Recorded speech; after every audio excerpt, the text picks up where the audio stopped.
اللہم صل علی محمد وآل محمد وعجل فرجہم الشریف۔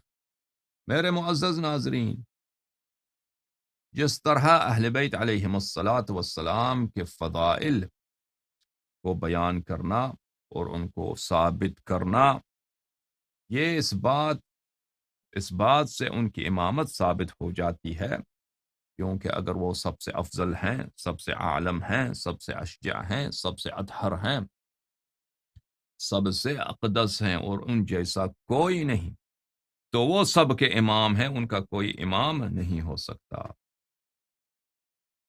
جس طرح بیان فضائل اور اس بات فضائل سے ائمہ طاہرین علیہم الصلاۃ والسلام کی امامت کا اس بات اور حق کا احقاق ہو جاتا ہے، اسی طرح غاصبین خلافت کے متائن اور ان کے خبائث بیان کرنے سے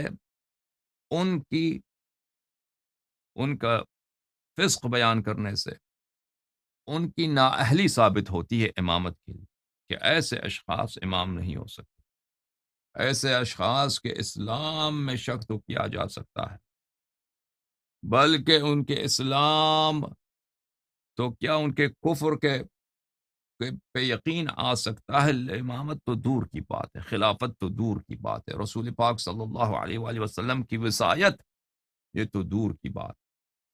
تو یہ ایک نہایت ہی اہم چیپٹر ہے، نہایت ہی ایک اہم باب ہے، بیان متائن اعداء اہل البیت علیہم الصلاۃ والسلام، اور یہ اس سے نواسب کی کمر ٹوٹ جاتا ہے، کیونکہ ان کے خلفاء کے کرتوت ایسے ہیں، ان کے خلفاء کا کردار ایسا رہا ہے کہ ان کے قبائح اور ان کے خبائث کو چھپانا ناممکن اور ان کو توجیہ کرنا محال ہوتا ہے، اور جب یہ چیپٹر کھل جاتا ہے عزیزو، تو پھر یہ لوگ اپنا منہ بھی کسی کو نہیں دکھا سکتے۔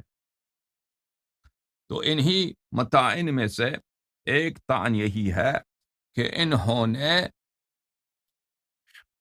دین میں بدعات داخل کی ہے، اور ان بدعات میں سے ایک بدعت ہے بدعت تراویح، اور انشاءاللہ تبارک و تعالی ثابت کریں گے کہ تراویح بدعت ہے۔ یہ ہمارا آج شاید تیسرا پروگرام یا چوتھا پروگرام ہے اس سیریز میں۔ کچھ مقدمات پیش کر چکے ہیں آپ کی خدمت میں، مزید ایک مقدمہ پیش کرتے ہیں، اور اس کے بعد اصل مقصد کی طرف، اصل بیان یہ کہ تراویح بدعت ہے، اس کی طرف جاتے ہیں۔ اس سے پہلے کہ ہم آپ کی خدمت میں وہ دلائل براہین پیش کریں کہ تراویح کیوں بدعت ہے، یہ آپ کی خدمت میں بتانا بہت ضروری ہے کہ بدعت کس کو کہتے ہیں، اور صاحب بدعت کا کیا سہم اسلام سے، کیا نصیب اسلام سے ہے، اور اس کا حکم قرآن و سنت میں کیا ہے۔ تو عزیزو، بدعت کس کو کہتے ہیں؟ ملاحظہ فرمائیے، کتاب العین خلیل ابن احمد فراہیدی جزء ثانی، اس کتاب میں صفحہ نمبر 54 میں فراہیدی صاحب زبان عرب کے سب سے پہلے لیکساگرافر اور ڈکشنری لکھنے والے، بدع کے متعلق کہتے ہیں: احداث شیء لم یکن له من قبل خلق ولا ذکر ولا معرفہ۔ بدع سے کیا مطلب؟ کہ احداث، ایسی چیز کو آغاز کریں۔ احداث کیا مطلب؟ ایک نیا چیز لے کے آنا، ایک نئی چیز لے کے آنا، ایک نیو چیز لے کے آنا۔ لم یکن له من قبل خلق، کہ اس سے پہلے اس کا کوئی وجود اور ذکر اور معرفت نہ ہو، نہ کوئی اس کو جانتا ہو، نہ کوئی کسی نے اس کو سنا ہو۔ اچھی طرح یاد رکھیے کہ بدعت کا لغوی معنی کیا ہے، ٹھیک ہے نا؟ وہ چیز جس کا پہلے سے نہ کوئی ذکر ہے، نہ کوئی وجود ہے، اور نہ کوئی اس کو جانتا ہے، اس کو کہتے ہیں بدعت۔ اس نئی چیز کو لایا جائے، کیونکہ اس شخص نے خود کہا تھا، تراویح کا حکم دیا تھا مسجد میں، اور پھر کہا تھا کہ یہ تو بدعت ہے، ٹھیک ہے نا؟ جماعت عمریہ کیا کہتے ہیں؟ کہتے ہیں کہ خلیفہ صاحب نے لغوی معنوں میں کہا ہے، تو کوئی بات نہیں، شرعی معنوں میں نہیں کہا ہے تو لغوی معنوں میں بھی اس نے بدعت کہا نا۔ لغت میں بدعت کس کو بولتے ہیں؟ بدعت اس کو کہتے ہیں کہ پہلے سے اس کا نہ کوئی ذکر ہے۔ عمر کو عربی زبان آتی تھی نہیں آتی تھی بھائی؟ اگر عربی زبان اس کو آتی تھی تو اس نے خود کہا کہ یہ بدعت ہے، یعنی اس کا پہلے سے اس کا نہ کوئی وجود ہے، نہ ذکر ہے، نہ کوئی اس کا مثل کچھ بھی نہیں ہے۔ واللہ بدیع السماوات والارض، اللہ تعالیٰ بدیع ہے سماوات والارض کا، ابتدعہما، کیونکہ اللہ تعالیٰ نے نہ آسمان تھا نہ زمین تھا، نہ اس کے آسمان و زمین کا کوئی ذکر تھا، نہ کوئی جانتا تھا کہ آسمان زمین بھی کوئی چیز ہوتی ہے۔ اللہ تعالیٰ نے اس کا احداث کیا، اس کا ایک نئی چیز کا آغاز کیا۔ وہ کیا ہے؟ آسمانیں ہیں، زمینیں ہیں۔ وَلَمْ يَكُونَ قَبْلَ ذَلِكَ شَيْئًا، اور اللہ کی خلق سے پہلے، اس سے پہلے کہ اللہ خلق کرتا آسمان و زمین کا، آسمان و زمین کو، یہ کچھ بھی نہیں تھا، نہ آسمان تھا نہ زمین۔ یتوہمہما متوہم، کوئی متوہم اس کو توہم بھی نہیں کر سکتا تھا، کسی کے کھوپڑے میں بھی آسمان و زمین کا تخیل آئیڈیا بھی نہیں آ سکتا تھا، نہیں تھا، اس کو کچھ کوئی ذکر ہی نہیں تھا، کوئی کسی کو پتہ ہی نہیں تھا کوئی یہ چیز ہے۔ تو اللہ نے اس کو خلق کیا، وبدع الخلق، اللہ نے خلقت کا آغاز فرمایا۔ بدعت کس کو بولتے ہیں؟ تو بدع کا پتہ چلا کہ بدعت کہاں سے مشتق ہے، بدع سے مشتق ہے۔ جب یہ پتہ چلا تو بدعت کو تعریف کرو، بتاؤ خلیل بدعت کی کیا تعریف ہے؟ خلیل فرماتے ہیں والبدعہ مستحدثت، استحدثت، حدث، احدث، حدث بولتے ہیں نئی چیز کو، حدیث بولتے ہیں نئی بات کو، احدث نیا چیز آغاز کرنا، بدعت کو احداث بھی کہتے ہیں اسی لیے کہ بدعت نئی چیز ہوتی ہے۔ اچھا، بدعت بولتے ہیں مستحدثت، وہ چیزیں نئی جو پہلے نہیں تھی، نئی چیز لائے گئے بعد رسول اللہ صلی اللہ علیہ وآلہ، رسول پاک صلی اللہ علیہ وآلہ وسلم کے بعد ان چیزوں کا آغاز کیا گیا ہے۔ من احواء و اعمال، ہوا کے احوا، ہوا کی جمع، ہوا کس کو بولتے ہیں؟ نفس کی میل شہوات کی طرف، نفس کی میل، نفس کا رجحان شہوت کی طرف، اس کو بولتے ہیں ہوا۔ احوا انہی خواہشات کے جمع ہے۔ اچھا، تو وہ خواہشات اور وہ اعمال، کیونکہ اس میں حکمت تو ہے نہیں، جو بدعت ہے اس میں وہ تو ایک حکمت تو ہے نہیں، اس میں نور تو ہے نہیں، اس میں تقوی تو ہے نہیں، تو وہ کیا ہے؟ وہ کسی کا شہوت کی طرف میل ہوگا، شہوت کی طرف اس کا رجحان ہوگا۔ بھلے، تو بدعت اس کو بولتے ہیں جو آغاز کیا جائے رسول پاک صلی اللہ علیہ وآلہ وسلم کے بعد۔ وہ کیا ہوتے ہیں؟ احوا ہوتی ہیں، وہ کیا ہوتے ہیں؟ گٹیا خواہشات اور اعمال۔ وَيُجْمَعُ عَلَى الْبِدْعِ، اور اس کی جمع ہے بدعہ، بدع، بدعت کی جمع کیا ہے؟ بدع۔ ملاحظہ فرمائیے عزیزو، الصحاح تاج اللغة والصحاح العربیہ، تألیف اسماعیل ابن حماد الجوہری، تحقیق احمد عبد الغفور عطار، چاپ دار العلم للملائین، الجزء الاول۔ ملاحظہ فرماؤ جناب، یہاں پر باب العین میں ابدعت الشیء فرمایا اخترعته لا علی مثال، ہاں، اختراع کرنا، انوینٹ کرنا، کریٹ کرنا کسی مثال کے بغیر، کہ اس کی مثال پہلے نہیں تھی، یعنی ایسی چیز پہلے نہ ہو، اس کو آغاز کرو، اس کو کیا بولتے ہیں؟ انک ابدعت الشیء، آپ نے کسی چیز کا ابداع کیا ہے۔ بدعت کس کو بولتے ہیں؟ صفحہ نمبر 1184، صحاح اللغہ جوہری صاحب کی، الحدث فی الدین، نئی چیز دین میں بعد الاکمال۔ بدعت کس کو بولتے ہیں؟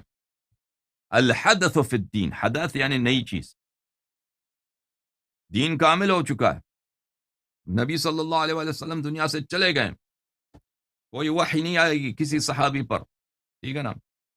تو نیا نماز کا آغاز کیا ہے، نیا نماز بنا دیا، نئی نمازیں بناتے جا رہے ہیں، تو اس کو کیا کہیں گے؟ اس کو کہیں گے بدعت، نئی چیز، دین جو کامل ہو چکا ہے اس کے بعد اس میں اضافہ کرو، اس میں لگاؤ، اس میں اضافہ کرو، اس کو کیا بولتے ہیں؟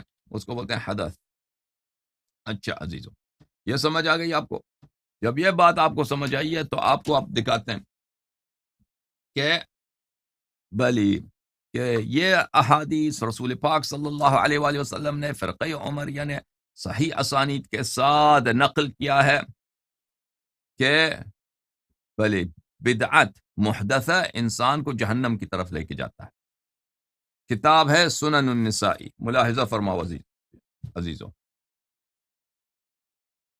سنن النسائی، چاپ دار احیاء تراث العربی، ٹھیک ہے عزیزوں، سنن النسائی دیکھا آپ نے، یہاں پر آپ کو لیے چلتے ہیں صفحہ نمبر 280 میں، بلکہ 281 میں، صفحہ نمبر 281 میں کیف الخطبہ، رسول پاک صلی اللہ علیہ وآلہ وسلم ان کا خطبہ کیسے تھا۔ جابر عبداللہ نے روایت کی کہ رسول پاک صلی اللہ علیہ وآلہ وسلم نے خطبہ اراد فرمایا ہے، اس کے بعد فرمایا وَشَرُّ الْأُمُورِ مُحْدَثَاتُهَا، شر الامور، سب امور میں بدترین، سب امور میں بدترین کیا ہے؟ محدث امر ہے، محدث بدعت کو بولتے ہیں، ابھی آ جائے گا انشاءاللہ، ابھی میرے ساتھ آپ جو ہے نا، یا آپ کے گروہ میں رہے، ہم ابھی آپ کو دکھائیں گے۔ شر الامور، سب سے بد، سب سے شر، سب سے گندا، سب سے گٹھیا، سب سے اللہ کے نزدیک مبغوض کیا ہے؟ محدثات، محدثات، محدث کس کو بولتے ہیں؟ بدعتوں کو بولتے ہیں۔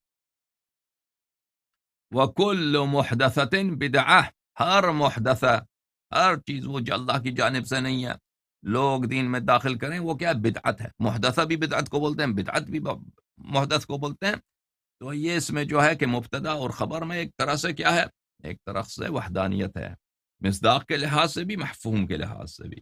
اچھا، وَكُلُّ بِدْعَةٍ ضَلَالَةٍ، اور ہر بدعت گمراہ، ہدایت نہیں ہے، گناہ ہے، اور گمراہی ہے، اور معصیت ہے، اور طغیان ہے، اور تمرد ہے۔ سمجھ میں آئی نا؟ بدعت عبادت نہیں ہے، بدعت کیا ہے؟ بدعت ضلالت ہے، گمراہی ہے، سبب غضب الہی ہے۔ اچھا، وَكُلُّ ضَلَالَةٍ فِي النَّارِ،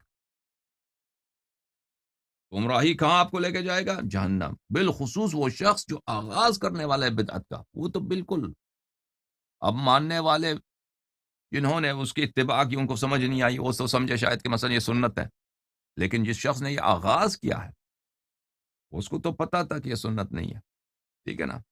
کل جو بھی شخص بدعت کی اتباع کرتا ہے جان کر کے بدعت ہے، وہ تو جہنمی ہے، اللہ کے دین کا دشمن ہے، وہ کافر ہے، اس میں شک ہی نہیں، ٹھیک ہے نا؟ لیکن جو نہیں جانتا تو اس کے پاس تو کچھ عذر ہے، اللہ اس کے ساتھ اللہ جو کچھ کرے گا انصاف کے ساتھ کرے گا، لیکن جو اس نے آغاز کیا ہے اس پہ تو اس کا جرم تو سب سے بڑا ہے۔ اچھا، یہ حدیث آپ نے دیکھا میرے معزز ناظرین، کیا یہ حدیث صحیح ہے سنن نسائی میں یا حدیث صحیح نہیں ہے؟ ملاحظہ فرماؤ، کتاب ہے سنن النسائی، اچھا سنن النسائی ہے، تالیف محمد ناصر الدین الالبانی کی، انہوں نے تالیف احمد بن شعیب نسائی کی ہے، بس اس نے کیا کیا ہے؟ وہ پیسہ بنانے کے لیے وہ البانی نے، کیونکہ کتاب چھاپو اس سے پیسے ملتے ہیں، تو اس نے اس کو دو ٹکڑے کر دیے سنن نسائی کو، ایک ضعیف ایک صحیح، ٹھیک ہے نا؟ اسی ایک مصنف کے کتاب کو، ٹھیک ہے نا، اس کے دو ٹکڑے کر دیے، صحیح کو ایک جلد میں چھاپ دو، اور اللہ آپ کو بلا کرے ضعیف کو دوسرے میں چھاپو، تاکہ ناشرین آپ کو کچھ پیسے دیں۔